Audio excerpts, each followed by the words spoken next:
Whether it's cars, comics, video games, or violins, there's a little geek in all of us. It's time to give your geek a voice. It's time for Geek Therapy.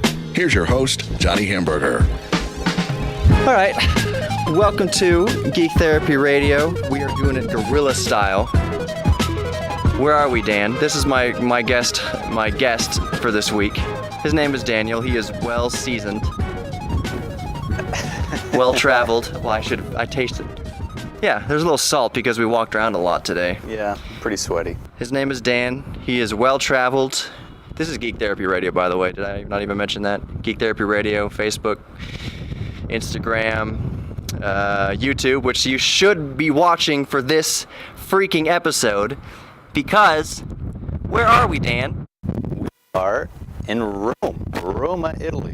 Rome, and I keep wanting to say, I've said it like 5 times so far. Of course the wind's gonna pick up right now, but we're just gonna deal with the wind noise. I'll try to edit it out, EQ it out as much as possible, but I think we'll be fine. It feels great. But I've said, for this show, we're gonna be in Rome, so I wanna have plenty of Greek things. Yeah, you've said that a number of times. And Dan just chuckles away because Greece is not Rome. It is a completely separate country. That's where, why am I blanking out? Dang it all anyway. The Acropolis. I keep wanting to go see the Parthenon. That's in Greece. That's not in Rome. The long walk. Yeah, and I think you need a ferry over there too, right? Or an airplane.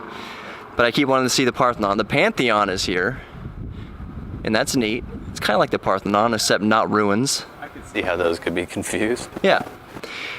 And those keen-eyed viewers listeners who are hopefully going to YouTube eventually to watch this podcast, that dome behind us is the Vatican. That's St. Peter's. The Pope lives there. He's probably sleeping. I'm just double-checking if I'm recording, and of course I am. Good. That's how we roll on Geek Therapy Radio. We wing it. So one of the things that I wasn't anticipating. I was telling our lady friend I brought here, Sarah. I've mentioned her before. Dan's married too, so back off, ladies. He's off the books. He's not. Don't put him in the black book anymore. But I was telling Sarah, I was like, they don't really rock the air conditioning in Europe the way we do in Texas. I wasn't even saying the United States, because in the Northeast and a lot of northern states, AC is also not really a big thing. So I said, just be prepared. It's going to be hot. And she's not a complainer, so she did just fine. But today and yesterday were freaking crazy hot. Right? Yeah. It's been above 100 degrees the last couple of days, which is nothing extraordinary in Houston. But when the majority of the places you're going to don't have air conditioning, it makes a huge uncomfortable difference. I will say, in Houston it's worse. I will say that. I should set my time. I didn't even start my timer. So I'll just check in 5 minutes. We'll be good. In Houston it's a lot worse because the humidity is, if it's 100, if it's 100 in Houston, the humidity isn't as bad. Just the heat, boils off the humidity, but it's still way worse, I think, than in Rome. Oh yeah, definitely. You can't walk 5 minutes in Houston without sweating in the middle of summertime. Here you can go at least 6 or 7. Yeah. We've walked, according to my little step counter, what did we do yesterday? According to mine again, like 18,000. And it was hot and it was kind of miserable, but at least there's a breeze and at least the air is relatively dry. I don't think it's completely dry because for one, it feels way drier than Houston and way drier than even the Netherlands, where Dan is living. Yeah. We'll get into that in a minute, but the breeze was nice. When you're walking around in the brutal sun, it's brutal, but I was hugging the shade and I was made fun of for it. We're walking around all these places, seeing all the things. Where did we go yesterday? Yesterday we saw the Colosseum. Oh yeah. So many people murdered there. Lots of people murdered there. In fact, so many. Well, it was one of the facts that I had listed on the itinerary for the show. Public executions weren't even the most like popular entertainment. People just grew tired of them. I'm not going to the stadium Coliseum to see another person executed. I've seen a man be mauled to death by a lion 1,000 times. That's nothing. But yeah, a lot of people were put to death there. And there was one interesting thing I read. Do you remember what it was about? Very rarely did a free person, man. What was it? It was rarely it was a free Roman voluntarily going to fight in the Colosseum. Right, to be a gladiator. As if this was like, shocking news to everybody. Like, yeah. You volunteer to most likely get killed. Right. Not a lot of takers there. Yeah, it said, very rarely did a free man choose to be a gladiator and win fame, and if he did, it was for very brief periods. Like, yeah, I mean, as soon as you're popular, you're dead. So that makes a lot of sense. But the only thing I think of when I think of the Colosseum as far as what went on in there were gladiators, of course, public executions, and I want to say chariot races, but that probably didn't happen much. Yeah. I've seen it in movies, but I don't know. Movies are 100% factual. We all know that. Because there are stadiums around Rome, I guess, that have the oval horse track. I'm sure. And I'm sure that horses did race around. They probably had races at the Colosseum. Yeah. It's just, to me, I have to look into that. Maybe there's some listeners right now that's like, Johnny, you idiot. The thing that surprised me, that I guess I shouldn't be surprised about, but I didn't know, is some of the events there didn't involve any people at all. It was just animals versus animals. That's what it said in one of the descriptions. Yeah. Just like hunter and prey, like lion maybe and gazelle or something like that. Yeah. I thought that was interesting. And we'll end the segment on this topic, on this note, that I wasn't expecting. It said it could seat anywhere from 40 to 70,000 people. I thought the Colosseum was going to be big, but I didn't think it was going to be. Well, what does Reliant seat? Like 100? Like between or 90? No, not even. Like I was going to say 80, around 80. Yeah. Well, the Colosseum still 40 to 70,000. That's a lot. Like even by today's standards, the Compass doesn't seat. It's like 30,000. Yeah. Yeah. I don't think Minute Maid. Maybe Minute Maid is like 50, 45, 50, 60 maybe tops. Like I've never seen it. Actually, during the World Series, it was to capacity. But even though the Astros are the best team in baseball, they're still not filling the seats. Anyways, that'll be that for this segment. We'll get into whatever we get into the next segment. Take a look. Go onto YouTube, Geek Therapy Radio on YouTube, and see where we are. See the Vatican behind us. St. Peter's behind us. There's a castle over Dan's shoulder. I still don't know what that castle is. Maybe we'll figure it out. Maybe I'll put it into the description or something like that. Popey's house. Popey's house. Popey lives there. There's lots of art there, but we'll get into that maybe in the next segment. More Geek Therapy Radio coming up. I'm Johnny Hemberger, your mental curator for this evening, if you're listening to it on the broadcast, KPRC 950, and just your curator for today, because it is, what time? It's 6:30 here in Rome, which means it's 11:30 a.m. back in Houston. Almost lunchtime, almost dinner time for us. Yeah, that's a good stopping point. It's probably been a pretty long segment, actually. Dan's been my best friend since we were kids. I'm going to drop that bomb right at the end. Best friend. Yeah, we'll be right back. More Geek Therapy Radio. Stick around. It's going to be even more fun. It is hot out here.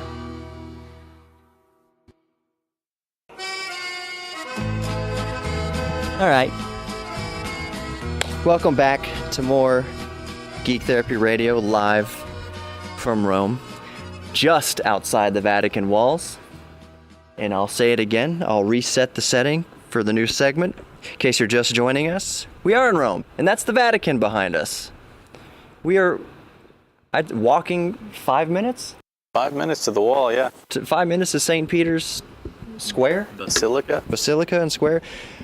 We went in the Basilica today, and I thought that obviously the church and the chapel would be massive since it is the center of all Christianity. But I was not prepared for how big the basilica was. The actual chapel was awe-inspiring, and they mentioned that. I'll let you pipe in here in a second. But remember when we were listening to the audio guide on the app? I'm handling my microphone a lot. I'm gonna have to edit that out.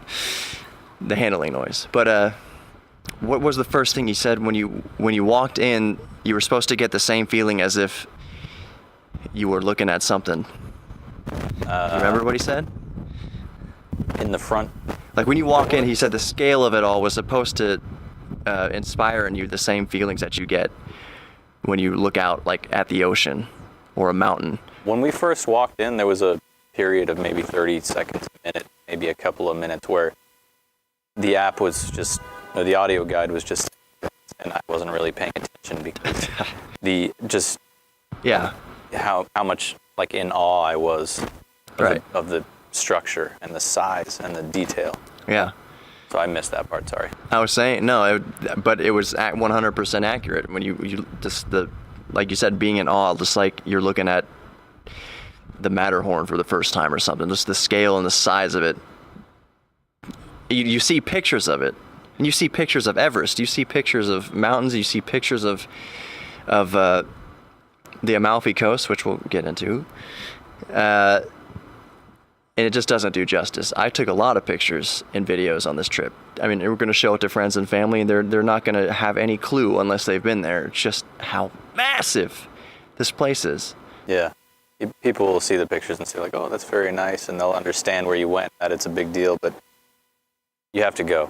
Yeah. If you really want to experience, you have to go there because it's huge, and like you said earlier, it's the level of detail and the art that's involved in the ceiling, the floor, the walls. Every inch seems to be covered in some kind of art, whether it's painting or tapestry or sculpting that like over the top, ridiculously good.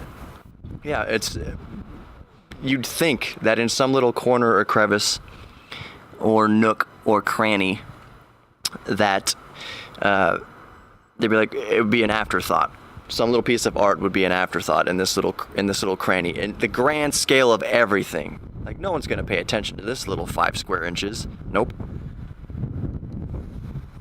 There was always something there. Yeah. Everywhere you looked, and it was huge. And I was telling Sarah when we walked in, I said, how there are big, giant statues way in the far end of the chapel that you could see pretty good detail from when you're walking in.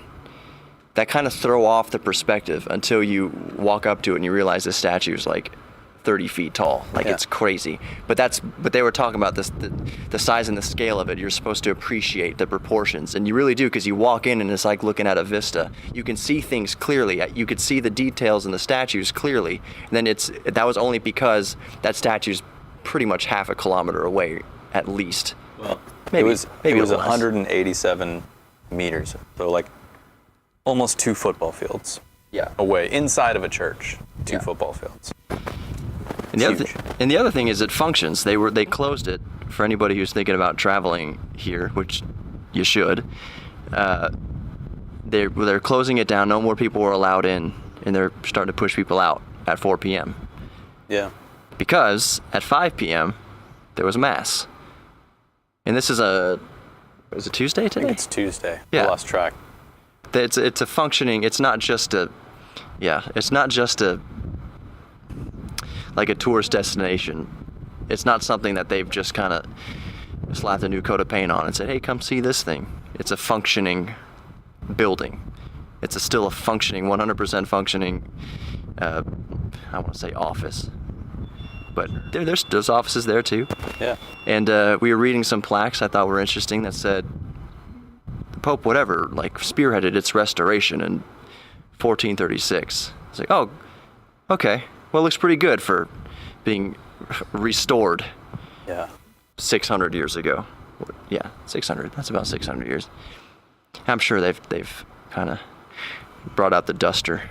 Every now and then, maybe got some simple green on the floor. Some pine sol. Yeah. Okay, so I don't want to plug this. I'm not going to plug this beer.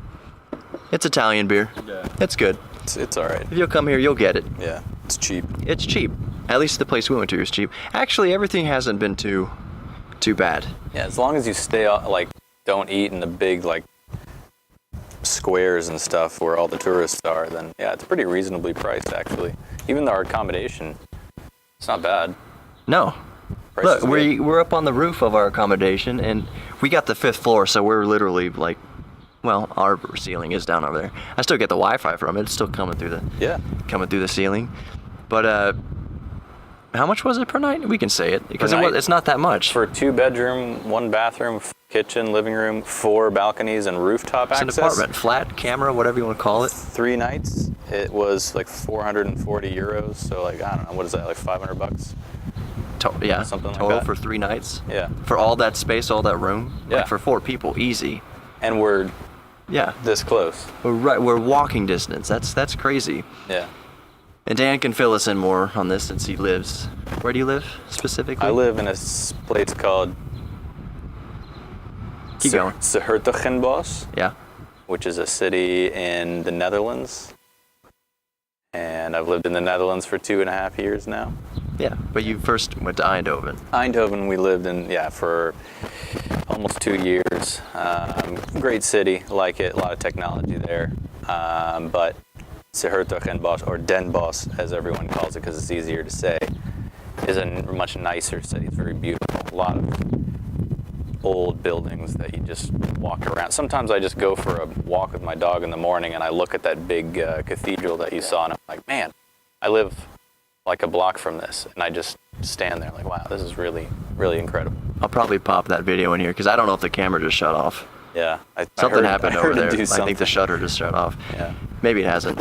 But I'll pop that video in there regardless of that cathedral. My favorite part, Italy's awesome. I think Germany's still my favorite so far. Germany's a great Didn't country. go there this trip. Yeah. I go there a lot. It's cooler. It's so close, and I really like it. The food is great. German cuisine's awesome. People are nice. It's reasonably priced. There's a lot to see. Yeah, it's great. The food here. Yeah.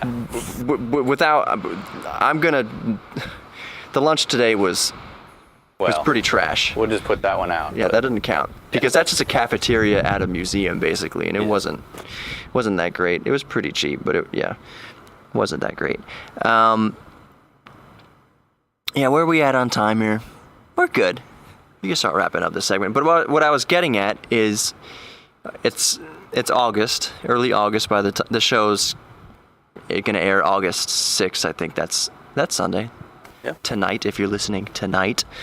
But what happens in Europe? Late July, early August, or is it just early August? It's like from early August until mid-August. I'll say mid-August until. Oh, so we beat it just a little bit. Yeah, it's August now. Until like. Oh, sorry, no. Early, like mid-July until end of. Right. Especially Northern Europe. The entire continent basically goes. Yeah. So before I came here, Dan's like, we really gotta start booking these hotels because if we don't, then the Europeans go on a mass exodus vacation that they have to do. That their companies are like, we're paying you 13 months salary because 1 month is supposed to be take a vacation. I don't know if all the countries do that. Not all countries. At least the Netherlands does that. They give you an extra month of salary in the summertime to encourage everybody to go on vacation. Yeah. That's not so bad. Do they do that even for expat? Yeah, I get that.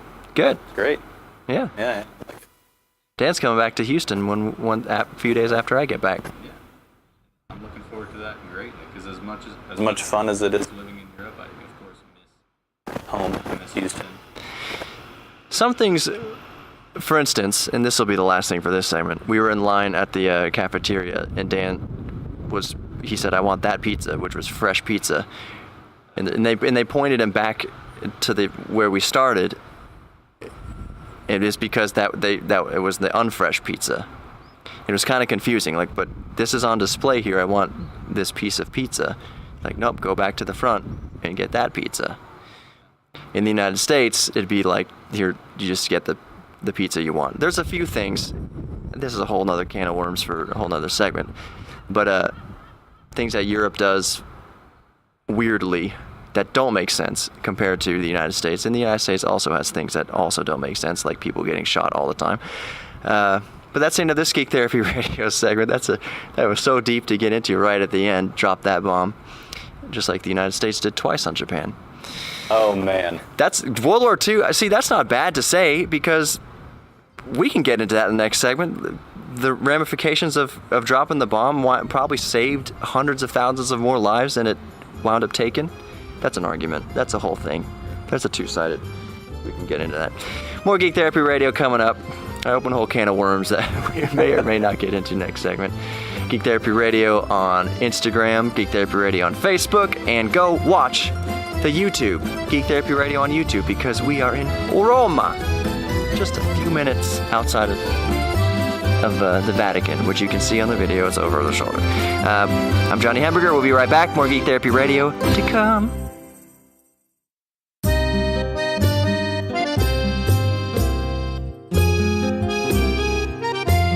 Welcome back to Geek Therapy Radio. I'm Johnny Hamburger here with my friend Daniel, or Dan, or Crumb, as we called him way back in the day, because we've been best friends since 6th grade. Yeah. 6th grade, I guess. Grade. Yeah. So we're here in Rome. You're listening to Geek Therapy Radio because sometimes, well, the whole mission statement of the show basically is geeks need therapy, and this is some therapy. It's pretty geeky to come to Rome and just... Actually, I won't say that. I will say most people would appreciate coming here and seeing. You think you know everything. Like, if you grew up in a bubble in the United States and you think you know everything, travel a little bit, just even a little bit. Come to Europe and it will blow your mind. And you might be sitting there thinking, I'm not going to make any sort of voice because I don't want to offend anybody really. But that you don't need to, or that the way they do things over here is communist or whatever. It's dumb. Like, people are free in most countries of the world. Europe is just different. They just do things differently. So the EU is kind of, you can make, I guess, a loose parallel between the United States. Each country kind of makes their own rules, more or less, just like the states make their own rules, more or less. A lot of people, there's some people over on the roof over there. That's my geek brain just going off on tangents. People think that when Europe went to the euro, oh no, that's the sign of the cross, or sign of the beast, end times, one world currency, blah blah blah. Except for Switzerland and England. And a few others too. A few of the Nordic countries, like Sweden, Denmark, Norway, they all have their own thing. A few of the Eastern Bloc countries are also doing their own kind of currency too. Right. So it's a little different. And I'm not a politician or anything like that. I have no desire to be one. If you grew up in some state and you have your roots very much set in freedom and America and the Constitution and all that kind of stuff, that's great. But if you came to Europe, you'd see that it's really not that different as far as the people are concerned. The governments are set up the way they're set up, but the people, everyone's just doing what they're doing. It's really not much different as far as people just wanting happiness, their own slice of the pie. We call it the slice of the American pie, but everyone just wants their little slice of happiness and freedom and everything. And I'd say for the most part, most of Europe has that. Yeah, definitely. Everybody just wants a roof over their head, food, family, friends, a place of a feeling of belonging. Everybody wants more or less the same thing. I'd say, we were talking about this a little bit the other day, and we'll talk about, this will be a good segue into cars. And the car that I want to talk about in this segment, which I'll just tease a little bit, is the Fiat 124 Spider.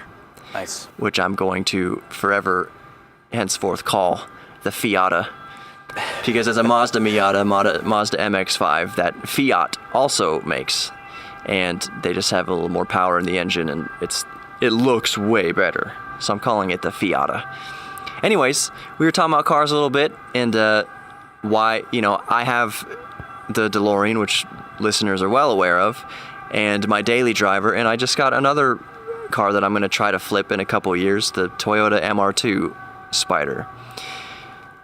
You in Europe, it's pretty hard unless you're loaded to have just a car in general. It doesn't really work out in every area. Like a scooter is going to be the best, or foot or public transit's going to be the best. Having one car is a stretch. Having two cars is a huge stretch. Having three cars is just, because you have to pay for space to keep the car.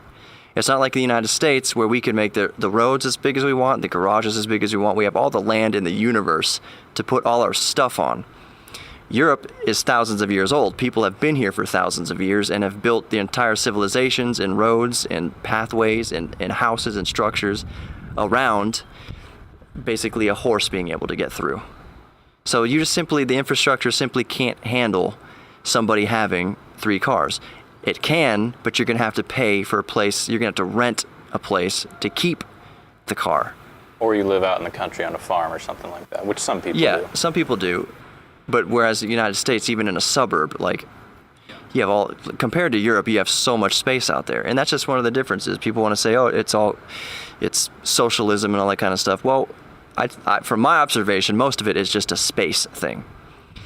Like most people you're saying in the Netherlands don't have closets. Yeah, and it's like back on the cars, you saw my house in the Netherlands. I've had visitors come and be like, oh, so where's your garage? It's like, garage? My house is 300 years old. They didn't have garages 300 years ago. Right. And that's a critical, crucial, huge difference between the United States, for instance, even Canada, and Europe. It's not so much the socialism thing. It's not any economic it is and it isn't. But basically, I would say the socialism probably stems. Socialism is, if you say it in the United States, it's kind of a bad word. But it doesn't mean what people think it means. To me, at least. What it really is people are living in. Dan's house is 300 years old. There's no need to have all the stuff. There's no way to put all the stuff, and you'd be surprised how happy you were without all the stuff. And that's not really the government saying you can't have the stuff. You can buy as much stuff as you can possibly want to buy. It's just where you're going to put it. Yeah. Like if you want, like you said, you wanted 3 cars, buy 3 cars. You're just going to have to buy physical locations to have the cars. And you're going to have to pay the monthly road tax on those 3 cars. Yeah. Well, that's okay. Now that's getting into government stuff. All right, yeah. Road tax, which is fine. We don't pay a road tax in the United States. We pay registration and insurance and stuff like that. Yeah. We can get into the way Italians drive. Holy crap. Yeah, if you come to Rome, if it's your first time in Europe and you come to Rome as your first place, take a taxi to your hotel. Don't rent a car and drive in through Rome. No way. No freaking way. So, we got 2 minutes left, but it's fine. We were on the Amalfi Coast. We'll probably talk about Amalfi in the last segment. We're in segment 3 right now. It was one of Dan's bucket list things. He wanted to drive the Amalfi Coast, which, to put it in, kind of, if you've never seen the Amalfi Coast, definitely maybe not have ever been to it. Think of the PCH in California, roughly. It hugs the coastline, except that on the PCH, you can drive your Hummer along it and be just fine. Drive your camper along it for the most part and be just fine. If you come to the Amalfi Coast, we had a Volkswagen Golf, and at times even that was like the roads were not designed initially for cars like that. It was people to walk and do horses and have carts and whatever. And they did design it for cars a little bit, but I kept thinking this car is too big. Yeah, but these buses were like threading the needle. These buses, we saw dents and scratches. The camera just shut off again for some reason. We saw dents and scratches and scuffs on lots of cars, maybe most, but over 50%. But I never saw, while we were driving around, anybody actually hitting each other. No. Because they all drive like Mario Andretti. Yeah, but they drive like Andretti, who's Italian. I was going to say Schumacher. He's not Italian. But they drive like F1 drivers. Everyone threading the needle through the little tiny cities and everything like that. It's amazing. They're masters at driving. Even like I'm not saying women are bad drivers, but I saw this girl who was in a little what was she in? A tiny little car, smoking a cigarette, just barely paying attention, but she was 1,000 times better than like someone driving down 59 in Houston. Well, yes and no. That what I'm getting at is when they're in the city, all the hustle and bustle, and they're on the Amalfi Coast and like just driving through these supremely narrow passages and ways, Mario Andretti. Get on the freeway, seems like nobody knows. It's just Mario Kart at that point. It's Mario Kart. It's not Mario Andretti. The lines on the freeway mean nothing. One of my peeves in the United States was blinkers, but when you come here, like, no. It's almost like in some cases, I wouldn't say that so much, but blinkers would be like a nuisance. Like, people just go where they want to go. It doesn't mean... But everybody knows. Like, everybody is aware of everybody somehow. Like, you think, oh, that guy just cut that guy off. Well, not really. Like, he found a space and he went into the space. And nobody seems to be pissed off by it. Whereas in the States, if somebody got that close to your bumper pulling in, it'd be road rage. Yep. So that's one of the differences here. Especially in Italy. Definitely. Yeah.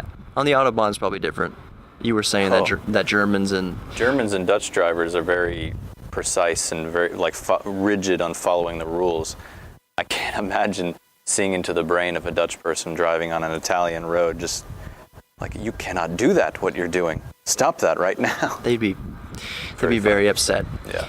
All right, well, that's segment 3 of GTR, Geek Therapy Radio. I do want to talk about that car that I teased. Me too. And we'll talk about probably other things too. But Geek Therapy Radio, Facebook, Instagram, and YouTube. Go watch it on the YouTube. I'm sorry that the video keeps cutting out on YouTube. Every time the video cuts out on camera, I will go to B-roll of some amazing things we've seen here in Rome and the Amalfi Coast. So it's probably good that the camera's cutting off. I don't know why it is, but it is. More Geek Therapy Radio coming up. Go watch it on YouTube, especially this episode. It's freaking amazing. I don't want to cuss because I don't feel like editing a beep in there. And that's just not my effing style. Whatever. More Geek Therapy Radio to come. I'm Johnny Hamburger with my best friend Dan. We're here in Rome, right outside the Vatican, having a good time, drinking Italian beer. We'll be right back. More GTR. Over and out until the next segment. That outro is terrible.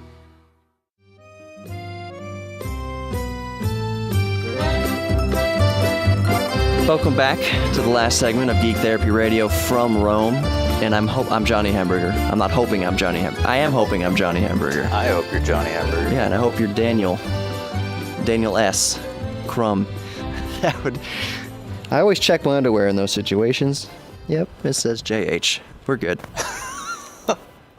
I could be an imposter. Some alien could have come down from come to the Vatican. If an alien was going to come down, the Vatican might be one of the top, places to possibly come down. Why would that?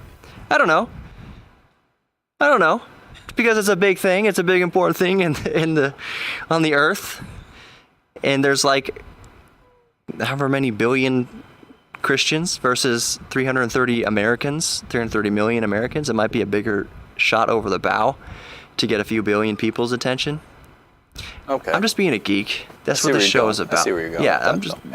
Yeah, if the Rome gets sucked up by an alien, that's going to be... It's going to attract more attention than Kansas. God knows what happened if a little UFO came down on Trump's lawn. That'd be a whole nother thing. I'm not saying yay or nay to the guy. The show is not political. But even if you support Trump, which fine, do whatever you want, I would probably rather the Pope be the first point of contact between alien life and humans, rather than our current president.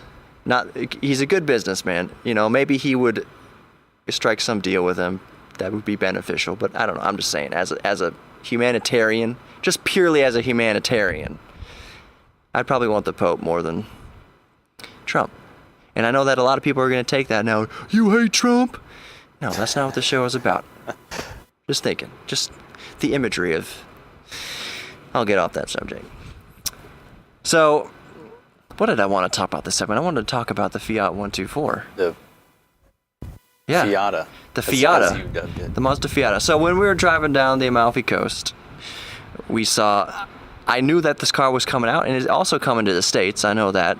But we saw one in person driving down the Amalfi Coast. I don't know what the name of the road is. One? It was, I don't know, Amalfi Coast Road. Italy 1? Italy 1. Road 1. So, yeah, we saw it. It was parked.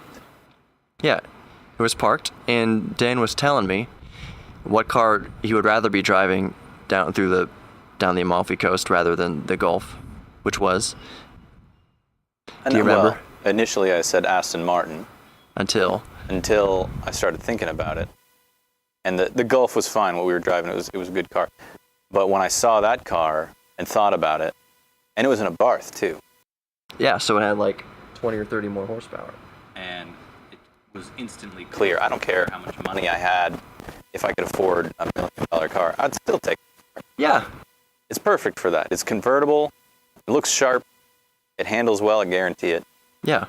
Well, Fiat's, or MX-5 Miatas have always been handling. A lot of people say it's a chick car, or it's a car just for gay men or hairdressers. Like, okay, maybe a proportionate number of gay men bought the car, but people who truly know driving and love to drive have always said since the Miata's inception that it's one of the best driving cars in the world, period. Yeah. Stacked up against Ferrari, stacked up against Lambo, Miata has always been one of the best driver's cars ever. Yeah, I've driven a Miata once before, and oh man, it was a lot of fun. Yeah. And that Fiat, something about it.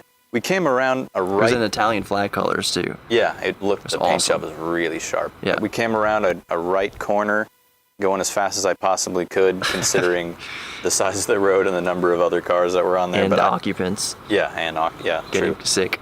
But it really caught my attention. I was like, whoa, that looks great.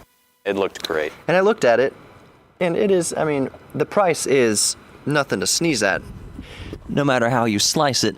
But I think the Fiat was started at around 30,000. That sounds which about seems right. reasonable. Yeah. For what it is and how good it is, that seems pretty reasonable. For a good-looking car that's very, very fun to drive. Gets good mileage. I'm not going to get into the reliability because that's never been Fiat's strong But it's a point, Mazda. but It's a Mazda engine, Right, so yeah. it's going to have the reliability. I think that's not a bad deal then. No. Especially you wait a couple of years and it's used or whatever, it's going to be good. We'll see how many come to the United States. It's probably not just going to be full bore. They've just started to bring Alfa Romeos back to the United States, but only a couple. The 4C, which I really want to drive. Have you seen any on the roads yet in the U.S.? I have seen a couple They're 4Cs. out, huh? Yeah, That's nice. They look awesome. All the reviews I've ever seen for them are a mixed bag. They say it drives like freaking amazing, but as far as comfort and reliability, it's a crapshoot. They say, well, the comfort's not a crapshoot. It's just not comfortable. But if you're after a driver's car, there's really few that could beat it. The other Alfa Romeo they brought to the United States is a 4-door thing. Giulia, I think it's called. Oh, the one that kind of looks like a BMW 3 Series? Yeah. Yeah. Which I'm sure is great. It doesn't float my boat. I don't really even want a 4C either. Like, I wouldn't spend my own money on a 4C or a Giulia. I'd be more apt to spend my own money on the Fiata. On the Fiat 124 Spider. That thing looks awesome. And there's that Alfa, it's a 2-door, like little, like little sports car that's, man, I can't remember. It's not the name 4C of it. I just said. What is that? Alpha 4C. Is it? It's a 2-seater mid-engine sports car, 4-cylinder turbo. Then there's a nickname for it, I guess. That's what I'm thinking of. I don't know. Doesn't matter. I don't think it's in the United States. I think I know what you're talking about. Yeah. I saw Jeremy Clarkson, I think, drive it on Top Gear. Yeah, exactly. And I would take that for a spin. I want to say it's just called the 8C. Like it has an 8-cylinder in it. I don't know. I would take a lot of cars for a spin. If it was just you and me on the Amalfi Coast, and we could like you said 6 a.m., in a dream world, if we could just close like the coast for, how long is it? It's not too long. We didn't even do the whole thing. No. We probably did like 70% of it. Yeah. But if you could close both ends of it Yeah. and just even be in the Fiat. Yeah, it would be so much fun. Yeah. We Yeah. might die, but We might go over a cliff. careening over a cliff 1,000 feet down. It'd be worth it. Yeah. Like, what kind of story you could have? Like, oh, how'd he die? He careened his. My camera went off again, so I'll fill it with some footage right here. Oh, how did Daniel die? Oh, he careened his Fiat off the cliff of the Amalfi Coast and fell 1,000 feet into the ocean. At least he had a smile on his face when he did it. Yeah, I'd say whatever your family wanted to put on your tombstone, I would change it to how you died. Like the car flew over the cliff on the Amalfi Coast. As everyone who's listening knows probably by now, my ultimate, I don't, let me preset this. I don't imagine my death a lot. I don't want to die. I'm going to be 150, I know that. But like if you had a checklist like, oh, okay, you had to choose a way to die, any way possible in the universe, well, first for me would be a meteorite. We don't have to get into a morbid discussion of how you want to die. So it would be meteorite because you wouldn't feel anything. It'd be a cool story. He got hit by a meteor. That could happen. That has happened in the past. Second, fantasy way, which isn't really, I don't fantasize about it, but eaten by a T-Rex would be a pretty neat way. Like, it wouldn't be fun. It wouldn't be fun for me to get eaten by a T-Rex, but it'd be a cool story at the funeral. Dan would just get up to the pulpit and be like, We love Johnny. You start laughing. You got chomped by a T-Rex. I mean, I don't know what to say. We miss him, but that was of all the ways to go, that's pretty cool. Yeah. So, yeah, I'm not going to contemplate on my death. What else was there to talk about? We got like 3 minutes left.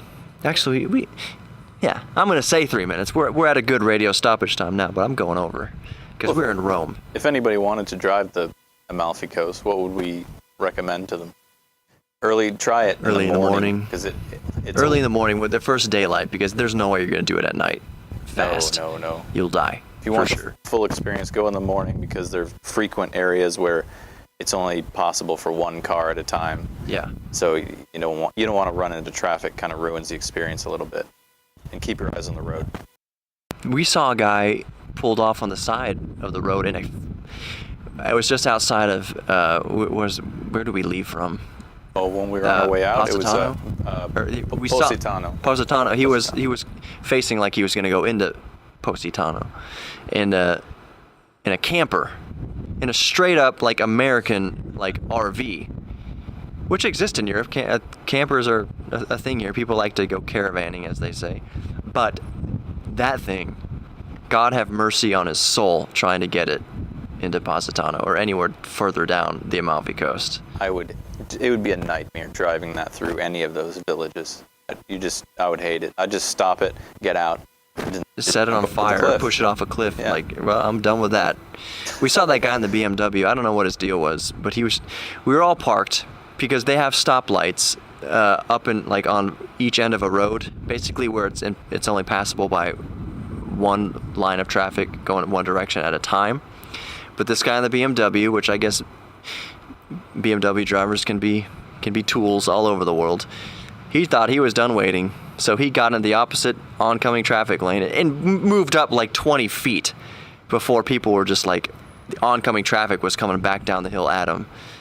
So I was like, what are you trying to do? Where are you trying to go? Can't imagine what he was thinking. I was trying to give him the benefit of the doubt, like maybe his daughter was having some sort of reaction. I didn't even see a daughter in there. I didn't see kids in there. Maybe it was just him. He just thought, screw this, I'm going to go. Yeah. BMWs are the one he was in were big. Like, there's these Mercedes and stuff all over the place. Because Amalfi Coast is a place where people go. It's pretty glamorous. Yeah, definitely. It's common you'll run into a celebrity there or something. Yeah, you can do it for reasonable price, but like, it's like I don't know if it's more or less the French Riviera or kind of like a Malibu or something like that. It's just a ritzy people go there to kind of show off. So they bring their giant Mercedes there, and I don't know how they get through it. I don't know how, like we were passing these little parking structures, and this'll be where I end the show. But we were these little parking structures where how did they get? There's Jeeps and stuff, like Jeep Cherokees, that they have crammed into these little parking cages, hanging over the cliff. It's like, how do they pull it in there? How in the heck did they maneuver that SUV to fit in that tiny part? But I guess you just get good at it when you live here. When you've been here your whole life, you just know how to finagle objects into places where they don't seem like they would fit. Don't even get me started with the bus drivers. Yeah. That requires a whole another level of skill. Yeah. It's funny, like we mentioned earlier, like people driving like that in the United States would be a complete road. Like they would get someone killed. But driving like that here is just completely normal. And I'm sure you hear we're going to wrap it up and how appropriately. It's 7:15. I'm surprised Our Lady hasn't called us yet. Maybe you put your phone on silent. Maybe she did. Maybe you missed it. No, yeah, got it. But you hear the church bells. Because we're in Rome. 7:15? Yeah. I don't know what the church bells mean. Mass is out or something. It's not coming from the Vatican. It's coming from somewhere else. We're on Italian time. It's 15 minutes late.